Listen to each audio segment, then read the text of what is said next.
So without further ado, I'm very excited to pass it on over to Terry, and she will enlighten us with her thoughts and expertise.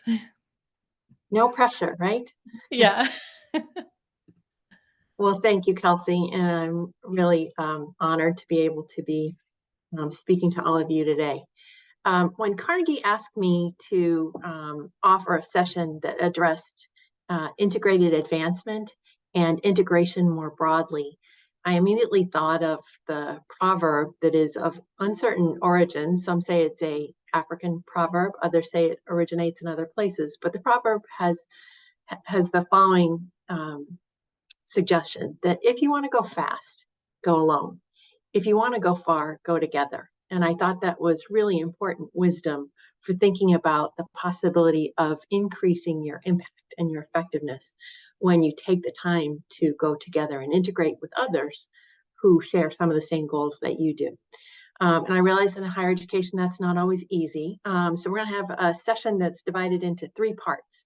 And the first is that I'm going to share a few definitions. Will be a little more conceptual or abstract, but I think these definitions are going to give us some language to demonstrate our common ground, not only across marketing and communications and with partners whose primary goal and work is related to alumni engagement or fundraising and philanthropy, but also to folks in other parts of the campus, especially enrollment, and then some other related areas. So we want to get some definitions that help us identify that common ground. The second part of the session will have to do with talking about why integration is compelling and critical to our success.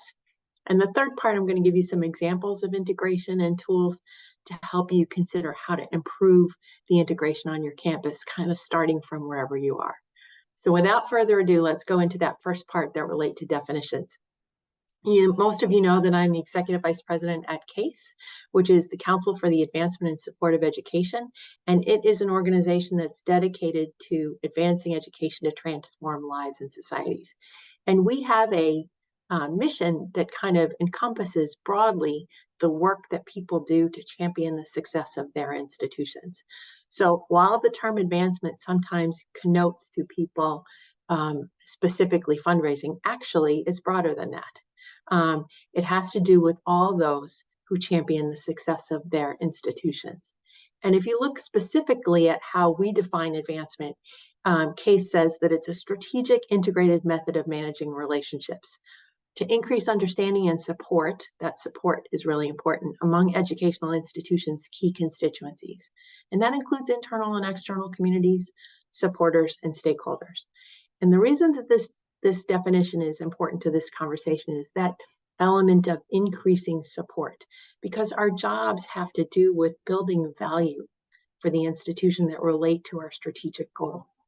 And to that end, I wanted to reference sort of all the ways that people who work in integrated advancement build value, and even people outside of integrated advancement who are dedicated to champion their institutions. They're building value in 3 ways: through revenue, reputation, or relationships. And I've given you a whole host of examples of ways that our work might impact the building of revenue. And that's kind of the longest list, right? And that makes sense. Lots of us are dedicated to enrollment, to fundraising, to working with others whose work helps us enlist specific support and build value in the form of revenue. But also reputation is another form of value. And sometimes we underestimate that in terms of what it means of value to the institution. But if you worked in other sectors, you might actually be able to estimate the brand equity as a value that hits your balance sheet, that your brand name and goodwill have a dollar value. And instinctively, our leaders know that when we're working on trying to elevate our reputation, improve it, create greater awareness, it is about building that value because it so often affects the behaviors of people who will support our institution, right? There are other ways that reputation is reflected, if not necessarily built. Rankings is one of those places, but the perceptions of the quality of the institution, the satisfaction that stakeholders have with the institution, their recommendation, which is a critical element of support because it affects others' behaviors that relate to our brand, their sense of belonging and their sense of trust are all related to reputation. And then that third category of building value for the institution, equally important, is establishing relationships. Relationships that are supportive and loyal, so that ultimately these stakeholders are inclined to do things that are supportive of the institution, whether that's recommended or they're retained if they're current students, or they're loyal employees who want to stay with the institution and turnover rates are lower, or they're alums who are engaged in significant ways. Donors obviously engage in support of the institution through their financial commitment, and then a host of other stakeholders whose support is important in one way or another. So important for us to reflect that building value is in those three categories, those three R's: revenue, reputation, and relationships. Okay, one more definition, and then we'll go to some other stuff. This is a definition of marketing. And what's striking to me, as old as it is how much it demonstrates the consistency with other descriptions of the work of advancement. So this is from Philip Kotler, kind of the father of nonprofit marketing is how he's sometimes characterized. He was the chair of the marketing department at the Kellogg School of Business, doing some of the seminal work on nonprofit marketing. And when you define marketing in this way, it makes it so clear that the purpose of the work we do is not just related to promotion. It is, in fact, much more strategically focused. So there's three parts of this definition that I've highlighted that are really important. And the first part is that the first part of marketing is that it is a series of carefully formulated programs that's involved research, planning, implementation, and ongoing control of what we offer as an institution. And that those programs, as carefully formulated as they are designed to bring about an exchange of value, the kind of value that we just talked about, right? That we build for our institutions. It might be revenue, it might be related to reputation, it might be related to supportive relationships. But these exchanges of value are with our target audiences. And we're looking for, in an exchange that's voluntary and satisfying, the institution gives something and gets something in return. So you can think about all the exchanges of value we have with our stakeholders. So with students, it's obvious that they give tuition in exchange for a degree, an experience, a credential. There's any number of things, networks that you could think of are the benefits that they get in that exchange. But it has to be voluntary and it has to be satisfying. The third part of this definition that's really important is that these exchanges of value are not just about building value for the sake of building value. They're related to achieving specific organizational goals. So marketing strategy is institutional strategy. We're doing this work because it's directly related to institutional goals. So when you think about the definitions of advancement and you think about what marketing actually is, we're actually aligned for strategic purposes with engaging with our audiences to build value for the institution. So that's kind of core to what we're going to talk about today.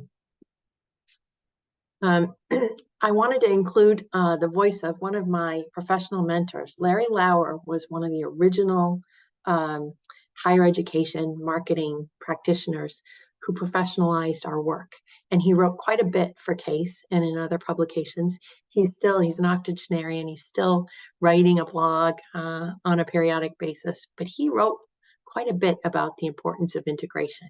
In fact, he predicted that perhaps leading integrated advancement organizations, that marketing and communications leaders were most qualified to lead the entire advancement effort because their perspective of the institution and its audiences and its strategic goals is so broad, and we're influencing so many different things. So he said it was really important to think about integration in terms of pursuit of common goals in ways that both benefit the individual unit and the institution, and that the integration gives us personal satisfaction. We get energized by it, but it also focuses and intensifies the potential for really significant outcomes.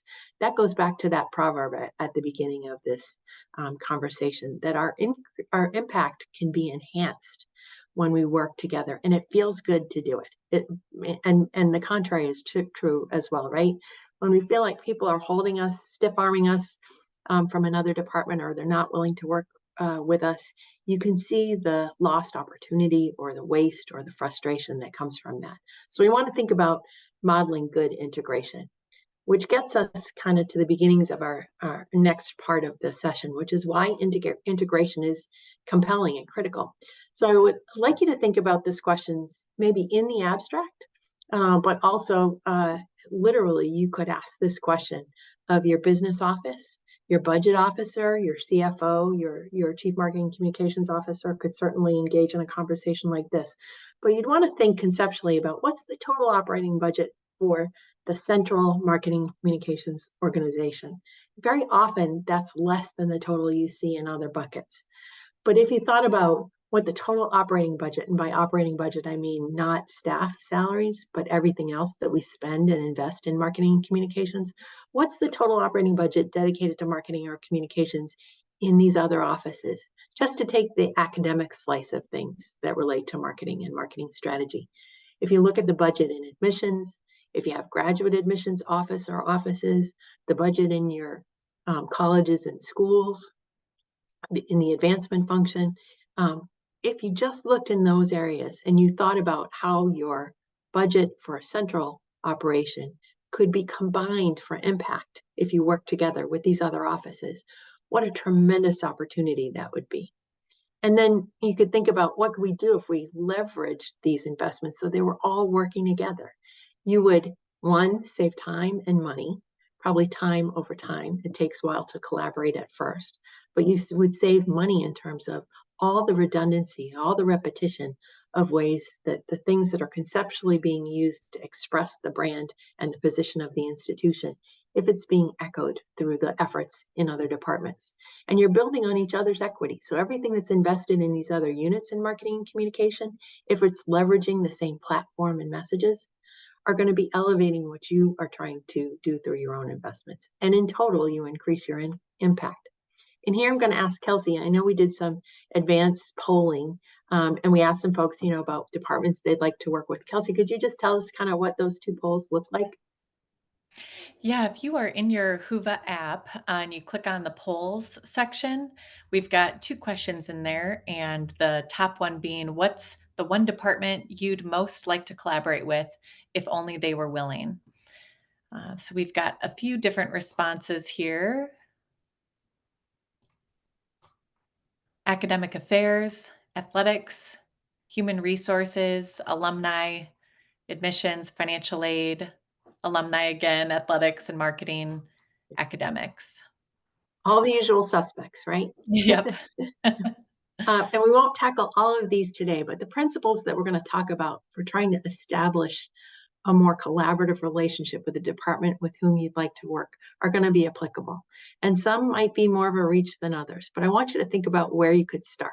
Think about the place you could get the most benefit if you could establish more collaboration with another unit and then start thinking about applying some of these themes to our work. So there are some sort of big buckets about ways that you might enhance integration with another unit or units. And we'll talk about each of these with some examples and then end with some tools. But the first is that it's hard to engage in collaborative relationships with other departments if you don't have a relationship in the first place, right? And sometimes because leaders change or transition, or maybe they're historic or cultural reasons why your department and another might not work together, it's important to set that foundation to start to build trust. If you don't have that, that's the first step, is really to recognize that some outreach and some opportunity to build trust would help tremendously. One of the things that I highlight in my book on how to market a university is that there's a study by Dr. Angela Pollock, who's currently at LaSalle University, and she was my thought partner for the book. And her dissertation looked at the successful CMOs at 4 different institutions, chief marketing officers, and what were the characteristics of those organizations. How were they set up to succeed and how did they behave? And one of the ways that was really kind of instrumental to their success was transformational leadership, where they put a premium on establishing trusting relationships with partners across the institution. And that's because we do more through influence than we ever have the opportunity to do by having direct reporting relationships. in marketing and communications. So that's just the nature of our work. And so if you recognize that the value of establishing a trusting relationship is important and you start working on that, that's going to give you the foundation on which to do the rest of these steps. The second thing is to seek ways to support others' goals before you ever ask them to support yours. That's a really important piece. And you may be in a hurry. You've got your own deliverables to get onto and to make sure you've met timelines and kept things on budget. But if you have the opportunity in your work and some bandwidth to ask a colleague in another department, what's the most important thing? What do they have to deliver this year?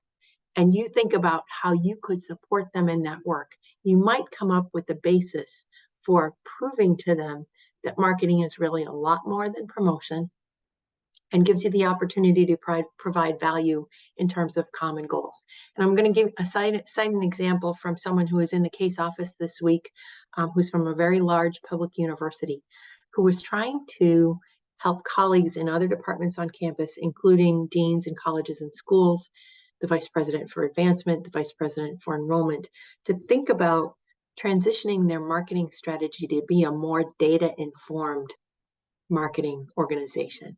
And many of his partners didn't understand what that really meant. They weren't sure about it. They were kind of giving him the fisheye, skeptical about what that meant. And so he decided to say, I'd like you to think about one question you wish you could answer to better succeed in your work. And so the vice president for advancement said, what I'd really like to know is when we have our giving day, we could call alums who across the spectrum who've either never given or given in some way and just try to capture a broad swath. Or we could focus specifically on a targeted group. And maybe it's a group of alums who are more likely to make a gift. And I really would love to know which of those would be more fruitful in terms of our efforts on Giving Day. So the marketing director prepared to develop an affinity index to help think about using the data in advancement to identify a pool of alums who would be more likely to give a gift. And they created a threshold above which there was a pool that could be called. And then they created an experiment. So on Giving Day, they had a group of alums who were called, who were across the spectrum, and another group that were just those targeted groups above the threshold for giving. And what they found really was insightful for the vice president for advancement. So there was no difference in the rate of giving, the percentage of folks who made a gift, alums who made a gift on that day in either group. But what was stunning and striking was the level of the gift in the group that was more disposed to give. And what came out of that experiment that the chief marketing officer developed with the advancement vice president is that they could see how their work together could reach a common goal and establish that really trusting relationship. So it's just one example, but it's a great example of how you might reach out first and say, what are you trying to do and how can I help you?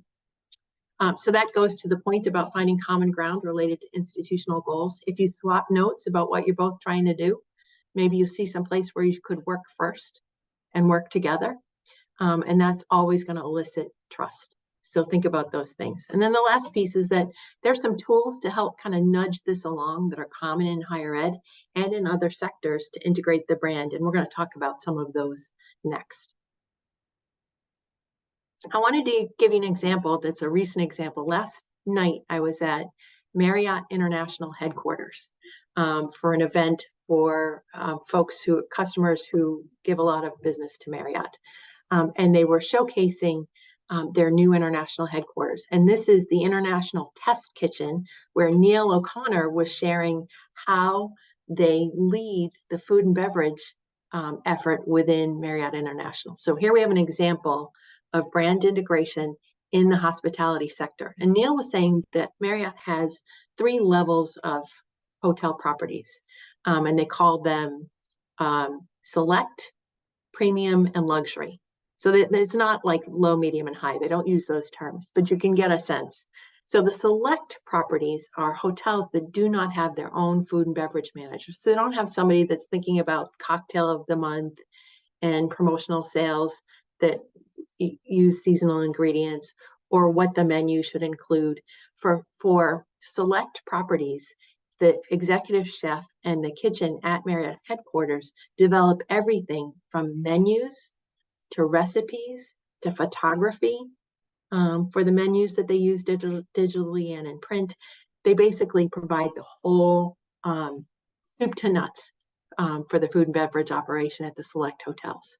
When it comes to another class of hotels, Premier, they provide a little more leeway. And what Neil said is we provide the guardrails within which the premium hotels will be operating, so that there's some coherence within each of the hotel brands. So what is done for Hyatt might be distinct, excuse me, not Hyatt, Westin. Some of the Starwood properties might be different than a Residence Inn, but they're all part of the Marriott Corporation. So they create kind of the appropriate food and beverage guidance, but give a little more room to the hotel where they have some leadership in the food and beverage function. And then the luxury hotels, they give them even more room and freedom related to what they will do in terms of their menu. And in many cases, they have chefs, executive chefs who are stars. So they'll invite a Michelin chef to come to Marriott headquarters from their luxury hotel. And they'll spend a week training other members of the Marriott headquarters staff. But within such time, they're also influencing what the chef will do to cultivate food and beverage as part of the experience of the brand in the hotel brand that they're operating in. So here you have an example of what is really brand architecture in order to keep coherence across the Marriott family of brands and within the particular hotel sector that they're working in, and even the name brand of the hotel itself. So great example of how another sector does it. I'm going to give you one other example. One of the best examples I've ever seen of brand integration is at North Carolina State University, which had established a brand strategy first called Think and Do. And many of you will recognize the sort of the premise of theory and practice, but really their brand embodied the sense that they think conceptually and intellectually and build knowledge around the most important issues. And then it's really important to put that knowledge to work, applied knowledge for the benefit of the state and others who receive that knowledge and the impact of their work. So Think and Do is the brand strategy. And when it came time for the philanthropic campaign, instead of doing something separate and completely different, they built on the brand platform to come up with Think and Do the Extraordinary, which really talked about how you enable support that in turn supports the goals of the institution. The campaign ended in 2021, but they blew the doors off their goals. Really, really successful. And it's a great example of how the investments of both the brand strategy and the philanthropic campaign strategy leverage each other to work together. So think about the redundancy you get and the recognition of the brand position of North Carolina when you have cooperation like that. The way that North Carolina did that is one of the tools that's in this slide here, and that's the notion of brand architecture.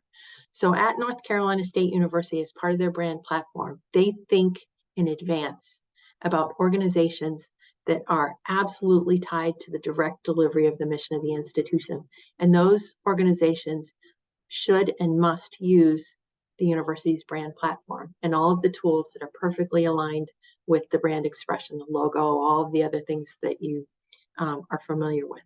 But then institutions that are not involved in departments that are not involved in the direct delivery of the mission of the institution, but are still part of the university and have funding from it, like athletics, have a little more room, just like the food and beverage directors have in some hotels in that previous example. So they have more latitude, but there's guardrails on what you can and can't do in terms of your expression of the organization for your unit with the institution and the audiences you work with. The organizations that are not as closely aligned with mission and have some kind of affiliation or partnership with it, like the agricultural extension service, which is funded by the state, but is housed at the university, have probably the most latitude. So thinking in advance about what's the relationship of the different parts of the organization to the whole, either by mission or funding, are the ways that North Carolina State came up with a set of guidance about who should do what at the institution. And it helps with kind of thinking about how closely integrated their brand expression should be. There are other tools in this toolbox. So one of them is leadership modeling. If the leaders of the units are not working well together, it's very unlikely that integration is going to occur. But when they're committed at the heads of those organizations with collaborating and finding ways to build trusting relationships, the rest of the organization will have an easier time of doing it. So really important for the leaders to be thinking about what they can gain out of this. And then other tools that are in the toolbox. Marketing strategy is not just about promotion and brand expression. It also includes price, product, and place strategies. And in higher education, we're a little less likely to be welcomed into the tent on those other three, but it is happening more regularly. And the extent to which you could be involved, like Johns Hopkins University's assistant vice president for marketing and communications, an establishment of the brand and expression of it in their new facility in Washington, D.C. The main campus is in Baltimore, but they have a new facility on Pennsylvania Avenue in the shadow of the Capitol that's going to open up opportunities not only for their vaunted School of International Service to get more visibility, but also for a new School of Public Policy, government and public policy, I think it will be in the next couple of years. That's a repositioning strategy for an institution that's known for medicine, public health, but maybe not these other areas as much. So each of the 4 Ps can be part of an opportunity for you to integrate your strategy in marketing and communications with advancement, enrollment, other parts of the institution, including academic leaders. There's a set of tools I referenced in the book called message maps. So that's just thinking about your brand expression and thinking about how it's expressed to different audiences or from different parts of the institution. This is sort of the equivalent of a chorus with everybody singing from the same song sheet, but there might be different parts for to be variable for different parts of the institution. So thinking deliberately about how do we vary the message slightly for different units is a really good way to help increase integration. There's a whole set of tools around audience focus and segmentation. So instead of thinking about we're the department X and we want to say the following about the college or the university, you instead think about our primary audiences with whom we interact to engage in exchanges of value are these folks. Who else is working with these folks? And how can we think about how to segment our audiences so we're talking to them in more collaborative ways? And that goes hand in hand with content strategy, where you deliberately think about who's delivering targeted content to particular audience segments and how you're doing that in an integrated way.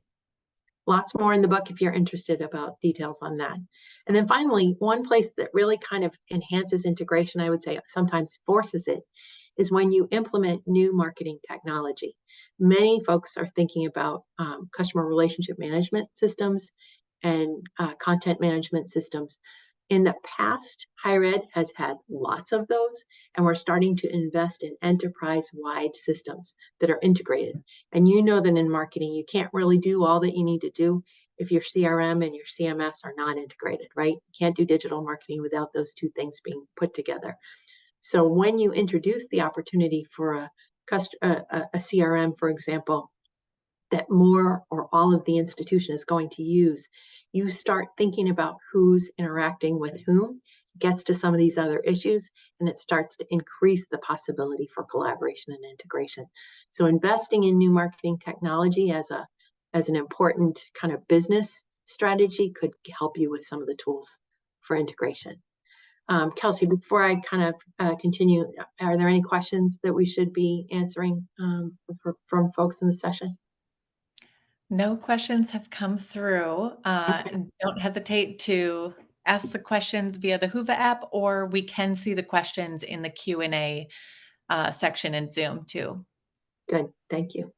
Okay, so what I often get when we talk about all the ways that you might build a more collaborative relationship and begin to integrate your work and your investments with others at the institution is like, I don't even know where to start. So here are three ideas. And the first is just start from where you are. Who are you already collaborating with? And are there stories of success that you could use to convey almost as testimonials for why it would be useful for others to do so? When I was at University of Maryland and we established our first brand strategy, we looked to go with the willing. That was the best way to describe it. So we didn't insist that every college and university and athletics, et cetera, would use the same brand strategy and same platform. We said, who wants to go with us? We're building something good, and you can think about what you want to do to invest and participate. That was a long time ago. So we're a little more disciplined and rigorous in terms of how that is shaped these days. But we said, go with the willing. And in fact, by virtue of building something that was strong and powerful, then you have people who will come back to you and say, why wasn't I included in that? And you just gracefully say, we'd love to have you. You know, build something good, people will come to you eventually. So start from where you are with what you have. Next thing would be to think about where's one place where we could really work on building greater trust and a more collaborative relationship. And that might be with your members of your advancement team. Maybe it's the alumni office who are trying to increase engagement. Maybe it is the head of development and their team who are planning for a new fundraising campaign. Or maybe it's their giving day. Maybe they're in trouble with annual giving and they're really interested in meeting goals that they would like some more marketing support, and you guys, your team could provide expertise. Maybe it's the admissions operation. Some of you have mentioned admissions today. In some cases, it's an entirely different division, and maybe they're going their own way. Maybe they're only slightly influenced by the work that's being done by the marketing and communications teams, and you know that there's waste there, right? And lost opportunity. But if you reached out and found a way to work together on something simple, maybe that's the foundation for building a new trusting relationship. So there's some recommendations in terms of where to start. That's based on 30 some years of experience in the sector, trying to get people to work more closely together. And I really believe that what you can do by yourself can be successful, but you can be far more effective and you can see greater returns in terms of impact of the work that you're doing if you do that in combination with others on your campus. So let me stop there and see if anyone has any comments or questions. Yes, we had one comment come through from Nate. The necessity of the department leader buying into the brand is right on. I've experienced that, but hadn't put those words to it. I think many who are attending this session have experienced that. It really needs to come from the top down and getting buy-in to set the example for the department. Yeah, good. I think that's right, Nate. And I would say, you know, at the beginning of this session, you'll have the slides. We've given you some language about framing the purpose of marketing that might make it easier to talk about what you have in common. So I'd encourage you to use those to think about how you or your leader might get the leader at the organization you're trying to influence to think about the value of your work differently. Anything else for the good of the order? Anybody got a great success story in terms of integration that they want to share in the chat? As folks are entering in a response to that in the chat or in the Q&A section, we did have some response to the second poll. What's one tool, resource, or information that you could share to begin establishing a relationship of trust? And we've had a couple of folks share automated communication, so kind of hands-on tools. Yep. And then solutions, brainstorming solutions, sharing solutions, being the solution together. Good. I like this. Mhm. Let's see here. One question that just came through. We have issues getting our colleges to buy into the overall brand. They often seek to stand out by doing something different. Any tips for how to approach these people that think they are standing out in a good way, but just look like they're off in their own place? It's a great question, Yes, Alexis. great question and not uncommon, right? Well, there's a couple ways at it. So one of them is that you can ask them what is their level of investment in using the things they want to use, whatever it is that they're kind of standing alone on.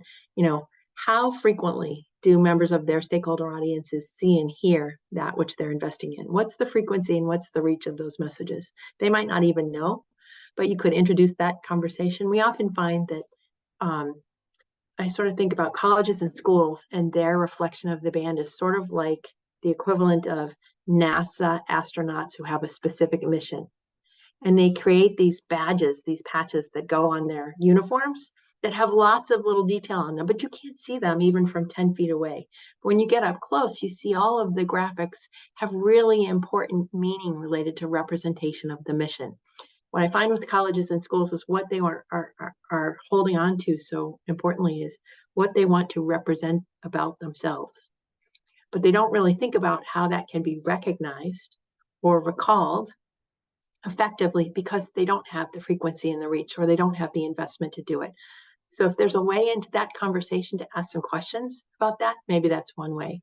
Another is to engage in that conversation about brand architecture. So I commend to you the brand architecture tools at NC State. You can see them as part of their brand tool or platform. Maybe others of you have them. There's some really good examples out there. And so they're articulating which organizations need to be most closely tied to the university's primary brand expression. And then where there's more opportunity to move within, some boundaries of freedom, degrees of freedom, those guardrails that the executive chef was talking about. So look at those examples and think about whether there's a set of tools that you could establish and socialize at your institution to do the same thing. It tends to take kind of the arguing out of it. And I know most presidents don't want to get involved in political battles about whether so-and-so should be using a logo or not.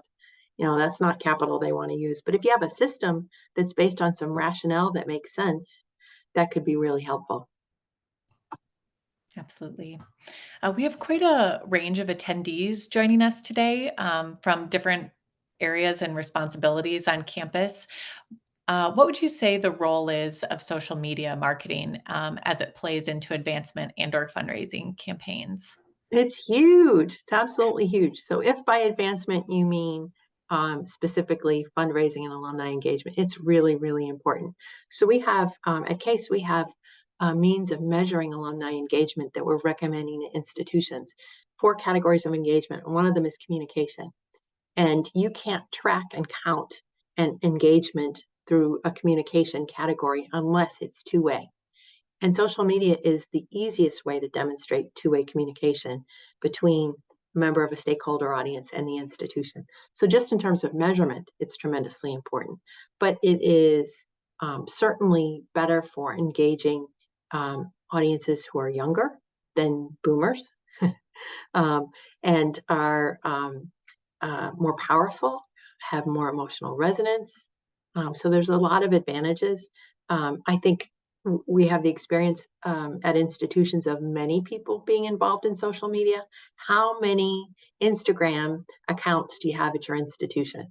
How many TikTok apps do you have at your institution? You might have none if it's banned in your state, but a lot of times there's a proliferation within a channel that hasn't had any thought given to what are the demographics of the people who use this social media channel. And your development team and your alumni team may have very specific demographic targets they're trying to reach. And a way that you could have value is to share with them what the demographics of any of these channels look like and see how they overlay what goals they have and what they're trying to do and who they're trying to reach. And then have a conversation about how social media tools might be used to further their goals. It's another way of that, start with what they're trying to do, what their success includes, and seeing if you can offer expertise that would support it. Yes, you're getting a lot of head nods here and shout outs in agreement. All right. A final question that we have, and we still have some time here, is for those who are joining us that are less familiar or not as familiar with CASE. the conferences and trainings that it offers and benefits of getting more involved. Can you share a bit more about the organization? Anything that you'd want attendees to know more about? Sure. Thank you, Kelsey. So CASE is 50 years old next year. It is an organization that was established with the merger, most people don't know this, of a public relations organization and an alumni association organization. No fundraisers involved.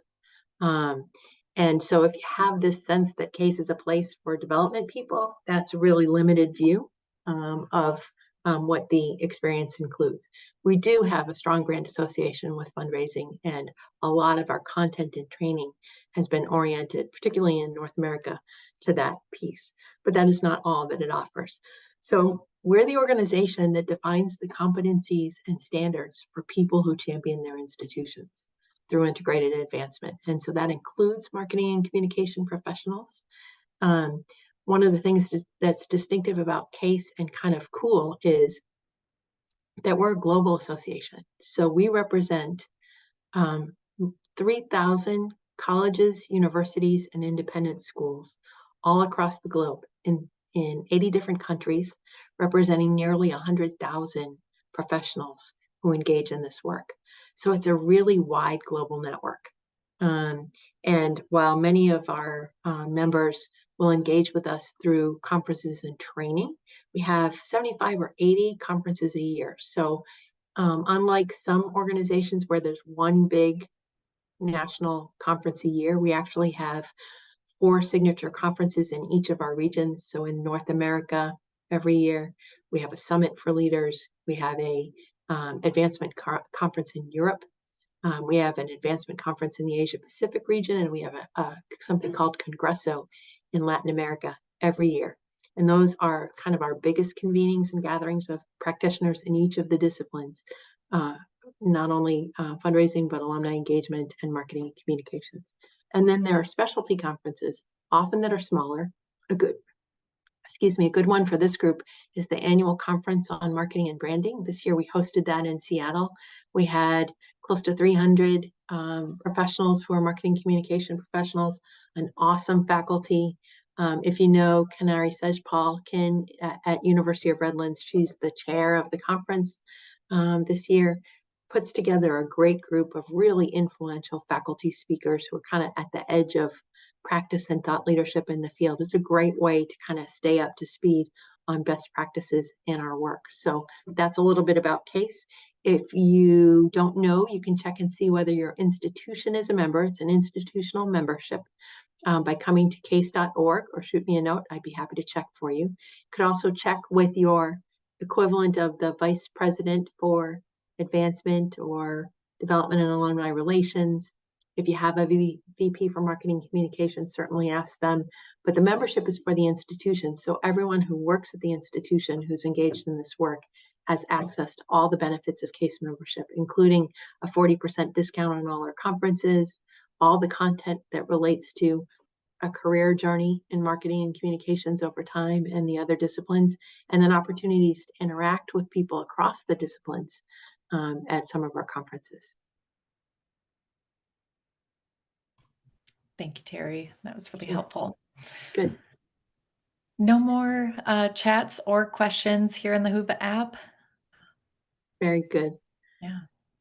Well, I want to send appreciation to Carnegie for the opportunity to talk about this work. I commend to you the resources that I've included in this session and the book, How to Market a University. You can get it on Amazon, not a sales pitch, but it just covers many of the topic areas that we've talked about today that really give you a sense of the tools to better integrate the work you're doing with others. And I wish you all well in terms of all that you're doing. Yes, thank you so much, Terry. We really, really appreciate your expertise and time today. Thank you, everyone who was able to join this session. Again, the recording will be on our website by next week. Don't forget to head to the agenda in the Whova app to see the other sessions. The next one that we have launching here is at 1 p.m. Eastern. So in 15 minutes, we'll give you just a little bit of a break. And then Campus ESP and Dordt University will be joining us. They will be sharing 9 stats to support your family engagement strategy. So we will see you all soon. Thanks, Terry.